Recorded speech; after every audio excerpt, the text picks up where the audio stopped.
There's only two games out there that disappoint me the most. Anthem and Halo Infinite. God, I hate Halo Infinite, but I also love it. It's got a little bit of charm to it, or at least had for a moment, specifically 4 months. I never thought a game could fall off harder than Halo Infinite, and then Concord released. Boy, was I fucking wrong. Halo got something that other games don't normally get, a chance. Halo Infinite actually had multiple chances, and for whatever reason, as soon as the game's getting good, they pulled the plug on it. Why? It launched without Forge and a custom games browser, so we had to make makeshift customs. But Halo Infinite has this problem where it stopped making content just as the game was getting good. You know, like we got the Falcon, we got the Mutilator, we got a Field Rod cannon that didn't have any new animations. It was just the rocket launcher, but that's fine. It was reskinned. But it also begs the question, why couldn't they make more weapons with reused animations?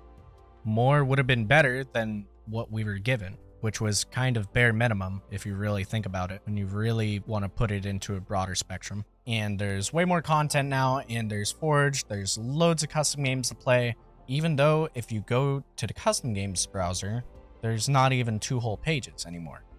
Compared to Halo 5, where back in the day, it was constantly packed. Everybody loved custom games in Halo 5.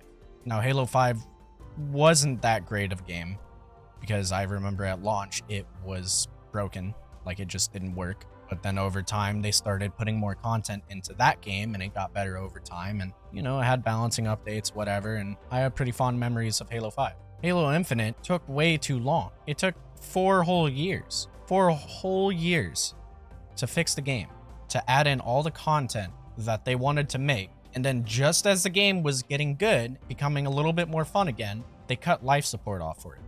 And now it's Operation Infinite, more like Operation Over. Does this mean Overwatch is back? No. It's just not enough. Halo Infinite needs more content. It needs more adjusting.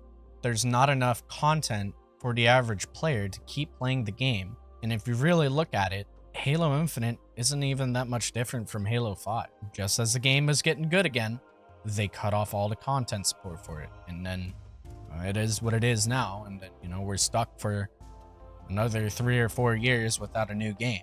But Halo Infinite was only popular at the launch until people realized it wasn't that fun anymore. I kind of blame some of this on the matchmaking. The hidden MMR or whatever it is seriously frustrating to play against. Like, it feels like you're fighting the game more than you are fighting other people. And you shouldn't have an experience where one guy is dropping 80 kills and fucking 4 deaths, and then the rest of the team can't even hit double-digit kills. It shouldn't be like that the other way around, and it shouldn't be one team completely snowballs or whatever, you know?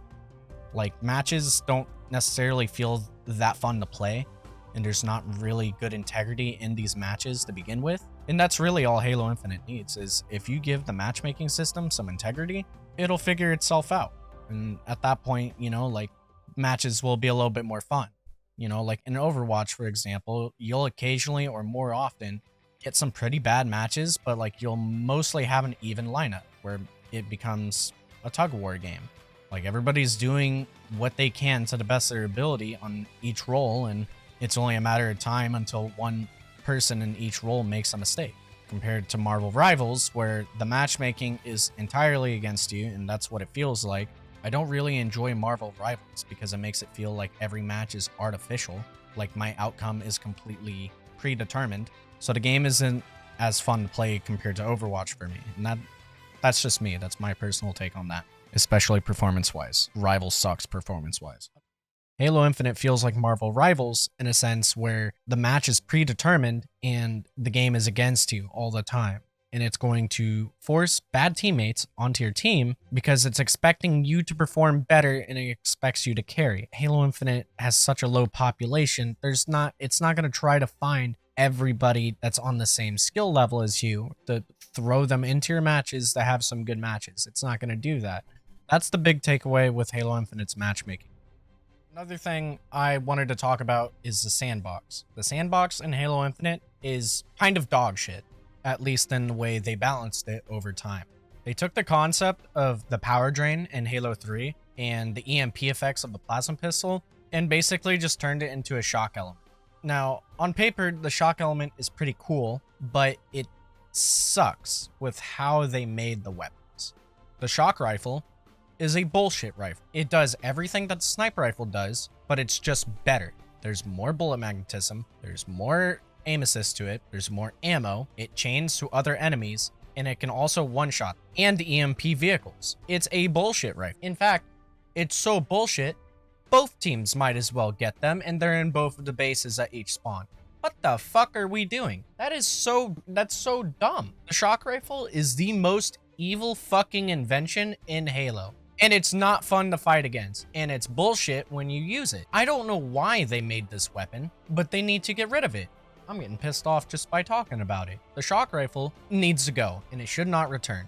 I thought the shock rifle was going to be something similar to the focus rifle in Halo Reach, but it's not. In fact, it's not even close to it. Fuck, I was so far off. Now, one of the recent weapons they added, which was the carbine, or the vestige carbine, which is more resemblant of Halo on the Mac or something when they revealed it. It's a pretty good gun, but it's using the same animations as the shock rifle, which is cool. Once again, why didn't they make more weapons reusing animations?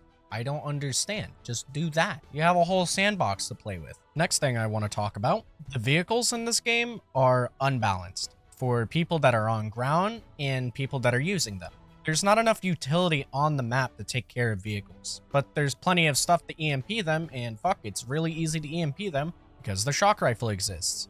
And dynamo nades. Dynamo nades are the dumbest fucking grenade they've ever made. It's not even fun to use. It's not fun to fight against. You toss them up, there's a free kill. They made them way too easy to use. Now, I'm glad 343 is continuing to try to make new nades and experiment on them, but you can't just have them like track and chain to people for free. You know, like you're not really aiming them. And you know, the reticle that's in the center of everyone's screen, you have to use that. Dynamo nades you can just shit out anywhere and somehow it'll chain to somebody across the fucking map. The game lacks a lot in utility in vehicle destroying weapons.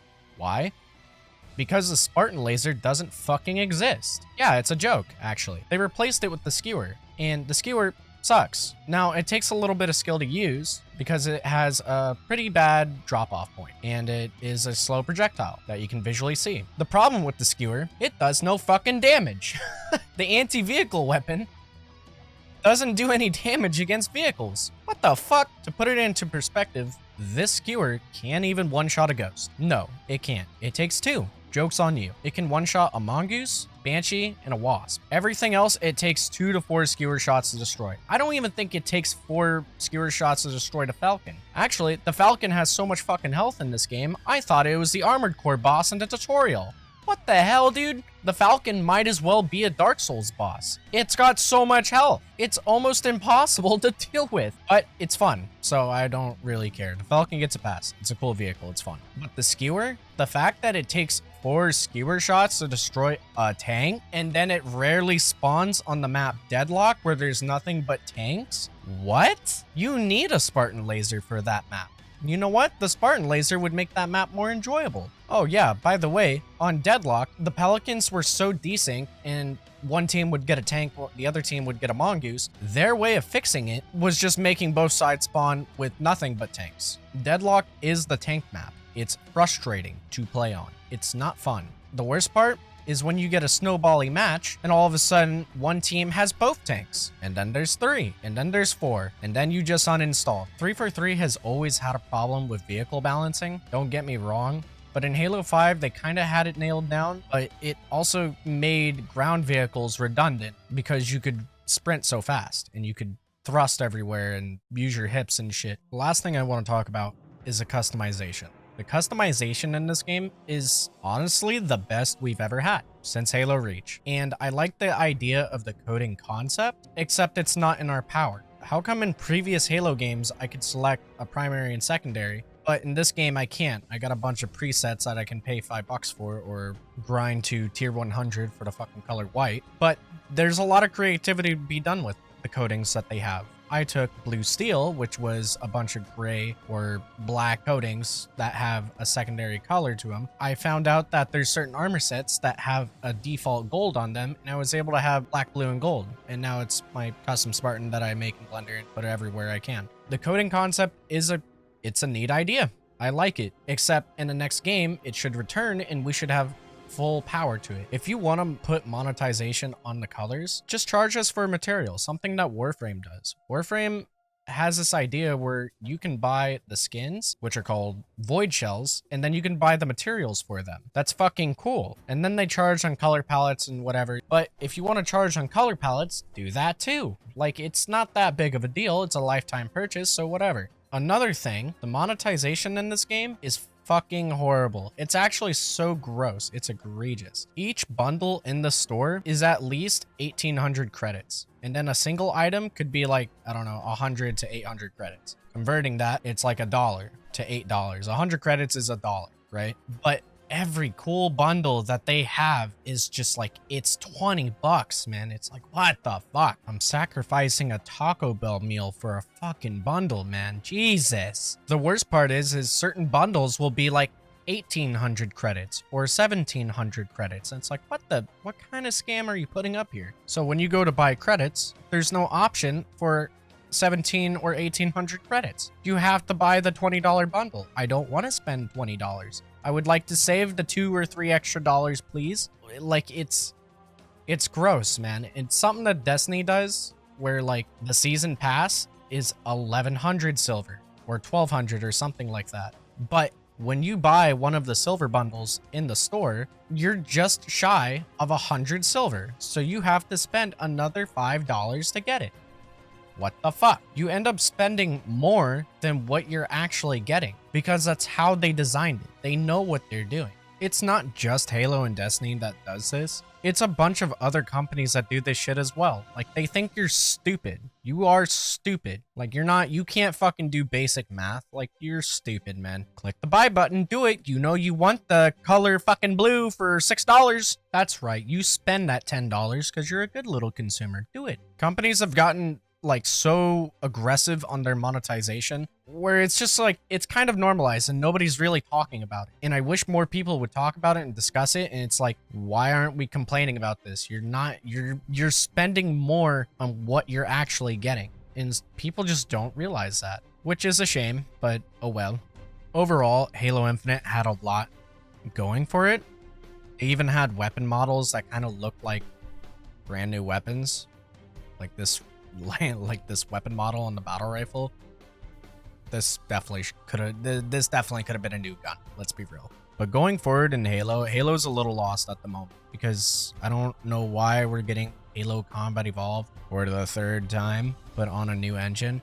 It's cool, I'm gonna end up playing it, but I'm only gonna play it once or twice, I'll be honest. With no multiplayer even announced and Halo kind of going downhill again, Halo will be in the dark for a minute. But if I were to be entirely honest, Halo needs to change directions. Like, not everybody wants to really play an arena shooter anymore, and other games are evolving and trying different things, and Halo just needs to do something new, something different. Halo Infinite was technically the same game from a decade ago. They finally had a new sandbox. That's cool. But like, it's still just good old Halo, I guess. Just with the store now. There's a lot of things that I wish Halo Infinite did. Like the armor kits. I wish they broke those up and allowed you to customize the helmet and shoulder pads, and that didn't really happen, so that's unfortunate. I also understand I left out quite a bit of information regarding Halo Infinite, but there's a lot to talk about within the 4 years of this game, and there was a lot that did happen. That would make for a really long video, and I don't want to make a super long video just yet. I know this is my first video. I hope everybody enjoyed watching, so I'll try to keep you guys entertained for the people that did stick around and watch. I will try to bring more content to you guys. Let me know what you guys like. I can do more open discussions. I can talk about Halo, or I mean, there's not really much to talk about with Halo, I'll be honest. But if you enjoyed the video, if you liked whatever I talked about, feel free to like and subscribe, and I'll see you guys next time.